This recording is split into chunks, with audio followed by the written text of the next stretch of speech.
স্পাইগিরি করো না, অন্যের ব্যক্তিগত বিষয় নিয়ে খোটাখুটি করো না। এরকম স্বভাব আমাদের অনেকের আছে না নাই? অনেকে দেখবেন যে অনেকের প্রাইভেট বিষয় নিয়ে খোঁচাখুচি করতে সে বড্ড মজা পায়। আছে এরকম? এটা হারাম। আওয়াজ করে বলুন, এটা কি? ওয়ালা তাজাসসু, গোয়েন্দাগিরি করো না। Everyone has personal space and no one should interfere someone's personal space. কেউ কারো পার্সোনাল স্পেসে ইন্টারফেয়ার করা যাবে না। প্রত্যেকের একটা প্রাইভেট এরিয়া আছে, প্রাইভেসি আছে। দেখেন ইসলাম প্রাইভেসিকে কত গুরুত্ব দেয়। প্রত্যেকের প্রাইভেসিকে ইসলাম কত গুরুত্ব দেয়। কারো প্রাইভেসির মধ্যে ইন্টারফেয়ার করা এটা ইসলাম পছন্দ করে না। এজন্য খবরদার, কারো ব্যক্তিগত কোনো ইস্যু নিয়ে আমরা নাক গলাতে পারবো না। কারো মোবাইল ধরে মোবাইলের গ্যালারি চেক করা, কারো ইনবক্স চেক করা, কাউকে না বলে কারো চিঠি পড়ে ফেলা, উকি মারা, আড়ি পাতা, এগুলো হারাম। এগুলো কি? তো এরকম সব আমাদের আছে না নাই? আড়ি পেতে শুনতে চাই, উকি মারি, তারপর সে কী করে দেখি তার প্রাইভেট মুহূর্তে, তারপর তার মোবাইল চেক করি, তার গ্যালারি চেক করি, তার ইনবক্স চেক করি। এই দায়িত্ব ইসলাম আমাদেরকে দেয়। এমনকি ইসলামী রাষ্ট্রও যদি হয়, ইসলামী রাষ্ট্রের জন্য এটা দায়িত্ব না যে প্রত্যেকে ব্যক্তিগত তার বেডরুমে তার প্রাইভেট লাইফে কি করে এটা দেখা। It's not his business.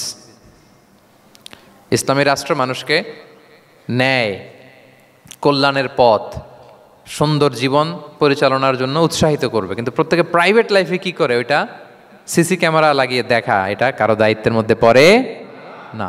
এটা একেবারে নিষেধ। এটাকে বলে তাজাসসুস, গোয়েন্দাগিরি করা। বরং ইসলাম কি উৎসাহিত করে জানেন? অন্যের দোষ দেখলে এটাকে গোপন রাখতে উৎসাহিত করে। গোপন রাখবেন। মান সাতারা আইবান সাতারাহুল্লাহু ইয়াউমাল কিয়ামা। কেউ যদি তার ভাইয়ের দোষ গোপন রাখে, কিয়ামতের দিন আল্লাহ তার দোষ গোপন রাখবে। ওমান কাশাফা আওরাতা আখি, বিষ্ণু বলেন, কিন্তু কেউ যদি তার ভাইয়ের কোনো গোপন জিনিস প্রকাশ করে দেয়, কাশাফাল্লাহু আওরাতাহু, আল্লাহ তার সব গোপন জিনিস প্রকাশ করে দিবে। বলেন আমাদের প্রত্যেকেরই গোপন জিনিস আছে না নাই? এখন আমাদের সব ভুল, সব গোপনীয়তা যদি প্রকাশ হয়ে যায় কি হবে তখন? আল্লাহ নিজে দায়িত্ব নিচ্ছে যে তুমি যদি তোমার ভাইয়ের কিছু ফাঁস করো, তোমার হাড়ি আমি হাটে ভাঙবো। হাটে হাড়ি ভাঙবো তোমার আমি, তখন দেখা যাবে। আমাদের অনেকের এই মানসিকতা আছে, অন্যের প্রাইভেট বিষয় নিয়ে কখনো আপনি নাক গলাতে পারবেন না। কারো প্রাইভেসিতে আপনি ইন্টারফেয়ার করবেন না, কারো প্রাইভেট স্পেসে আপনি ইন্টারফেয়ার করবেন না।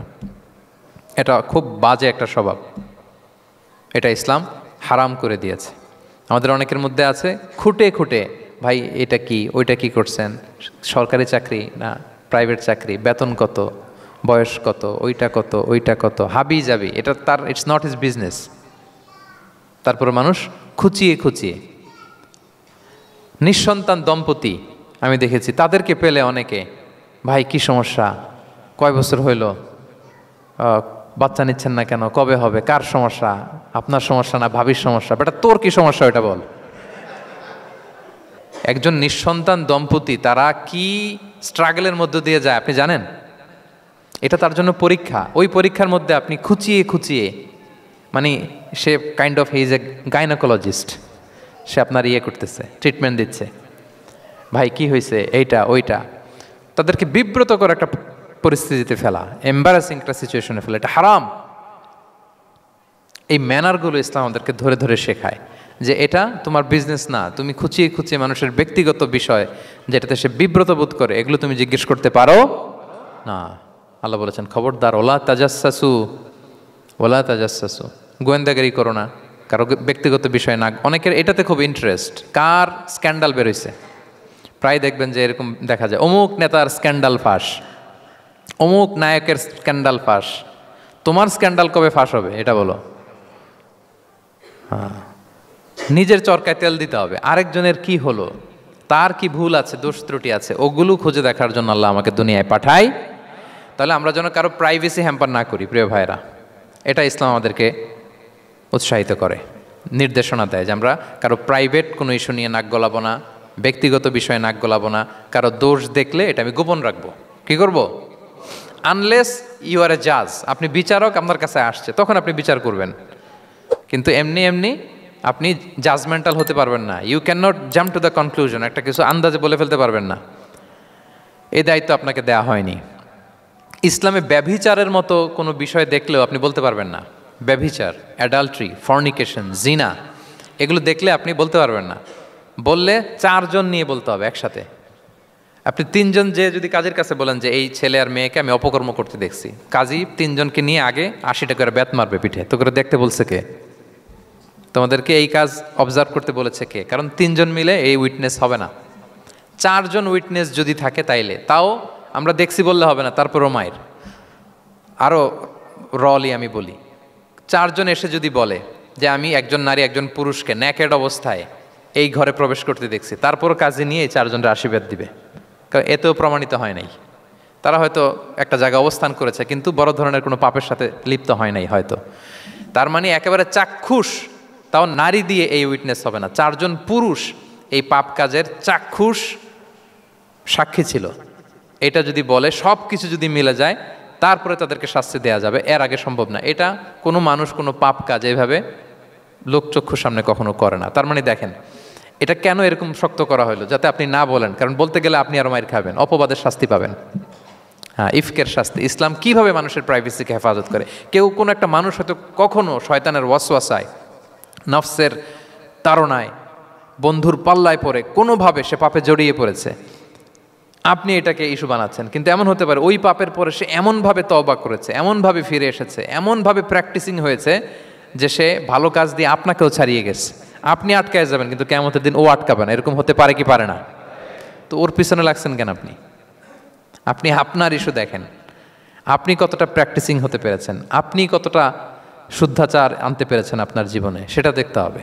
এজন্য খবরদার, ওয়ালা তাজাসসু, গোয়েন্দাগিরি করো না, কারো প্রাইভেট বিষয় নিয়ে নাক গলাতে যেও না। সুবহানাল্লাহ, হোয়াট এ রিলিজিয়ান! কত সুন্দর আমাদের ধর্ম, হাউ লাকি উই আর! আমরা কত ভাগ্যবান যে আল্লাহ তাআলা এই ধর্ম আমাদেরকে দিয়েছেন, এমন বিধান আমাদের জন্য প্রেসক্রাইব করেছেন যেগুলো মানলে আমাদের সমাজটা একটা জান্নাতের বাগান হয়ে যাবে। তাহলে 9 নম্বর ছিল ওয়ালা তাজাসসু, গোয়েন্দাগিরি করুন। আজকে থেকে করবেন? কারো মোবাইল ধরবেন, আর গ্যালারি দেখবেন, কারে কি মেসেজ করছিল পড়তে যাবেন, গোপনে তার ড্রয়ার খুলে তার চিঠি পড়বেন, আড়ি পাতবেন, উকি মারবেন, কারো গোপন বিষয় নিয়ে ইন্টারেস্ট দেখাবেন? কথা বলেন না, দেখাবেন? এগুলো নিয়ে কোনো ইন্টারেস্ট আমরা দেখাতে পারবো না। গোয়েন্দাগিরি আমাদেরকে বাদ দিতে হবে। আল্লাহ আমাদেরকে বোঝার তৌফিক দান করুক। কয়টা গেল? আর একটা, লাস্ট নাম্বার। আল্লাহ বলেন, সর্বশেষ আল্লাহ বলেন, ওয়ালা ইয়াগতাব বা'দুকুম বা'দা, একে অপরের পরনিন্দা চগলখুরি করো না। ইয়াগতাব মানে গীবা, গীবত করো না।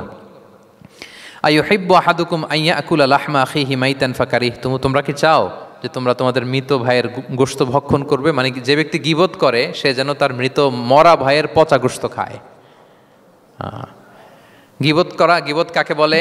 রাসূল সাল্লাল্লাহু আলাইহি ওয়াসাল্লাম বলেন, গীবত হচ্ছে যিকরুকা আখাকা বিমা ইয়াকরাহু, তোমার ভাইয়ের অনুপস্থিতিতে তোমার ভাই সম্পর্কে এমন কিছু বলা যেটা শুনলে সে অপছন্দ করে, এমন কিছু বলা যেটা শোনা সে পছন্দ করে না। তো এক সাহাবী বলেন, ইয়া রাসূলুল্লাহ আফারাআইতা ইন কানা ফি মা আকুল, হে আল্লাহর রাসূল, আমার ভাইয়ের মধ্যে যদি আসলেই সেই সমস্যাটা থাকে তাইলেও কি গীবত হবে? রাসূল সাল্লাল্লাহু আলাইহি ওয়াসাল্লাম বলেন, আরে তাইলেই তো গীবত হবে। ওই দোষ যদি থাকে, ওটা তার অনুপস্থিতি যদি বলে বেরো তাইলেই তো গীবত হবে। আর ওই দোষ যদি না থাকে তাহলে তো অপবাদ হবে, এটা তো আরো বড় গুনাহ, ওটা তো বহতান। তাহলে এই গীবা ইংরেজিতে বলে ব্যাক বাইটিং। ইংরেজিতে কি বলে? এই ব্যাক বাইটিং, চগলখুরি বা পরনিন্দা, আরবিতে বলে গীবাত। এই গীবত আমরা করব না। কারো কিছু বলা থাকলে আপনি তাকে সরাসরি নাসিহাত করুন। আর দিন ওয়ান নাসিহা, দিন হচ্ছে উপদেশ দেয়া, শুভ কামনা করা, তার প্রতি শুভ কামনা করে আপনি তাকে বুঝান, সে হয়তো বুঝবে। কিন্তু আপনি তার অনুপস্থিতিতে তার নামে বাজে কথা, মন্দ কথা বলতে পারবেন? এটা অনেক বড় পাপ। একজনের ব্যাপারে আরেকজনের কান ভারী করা, ওর কথা ওর কাছে, ওর কথা ওর, এরকম করে সমাজের মধ্যে একটা গিরিঙ্গি লাগায়, আছে না নাই? এটা হারাম। রাসূল সাল্লাল্লাহু আলাইহি ওয়াসাল্লাম বলেন, মেরাজের রাত্রে আমি দেখেছি কিছু লোক লাহুম আযফার মিন নুহাস, তাদের নখগুলো তামা দিয়ে তৈরি, নখর ধারালো, ইয়াখদাশুনা বিহা উজুহাহুম ওয়া সুদুরাহুম, তারা তাদের নিজের নখ দিয়ে নিজের গালের গোশত, বুকের গোশতগুলো টেনে টেনে ছিটছে। রাসূল সাল্লাল্লাহু আলাইহি ওয়াসাল্লাম জিবরাইল আলাইহিস সালামকে বললেন, মানহুম ইয়া জিবরিল, জিবরিল কারা এরা, এত বড় শাস্তি? জিবরাইল আলাইহিস সালাম বললেন, হুম আহলুল গীবা মিন উম্মাতিক, এরা হচ্ছে আপনার উম্মতের মধ্য থেকে তারা যারা গীবত করে।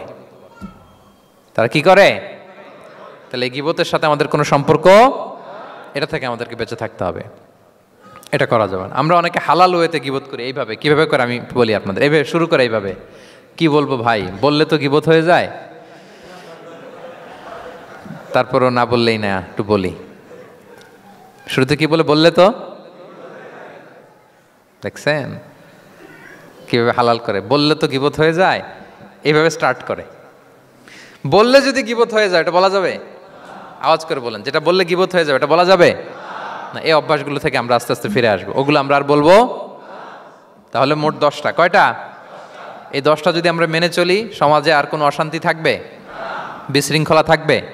হানাহানি, মারামারি? সমাজটা একটা শান্তির সমাজ হবে, পিসফুল সমাজ হবে। এই জন্য এই সূরাটাকে বলা হয় সামাজিক রীতিনীতির সূরা।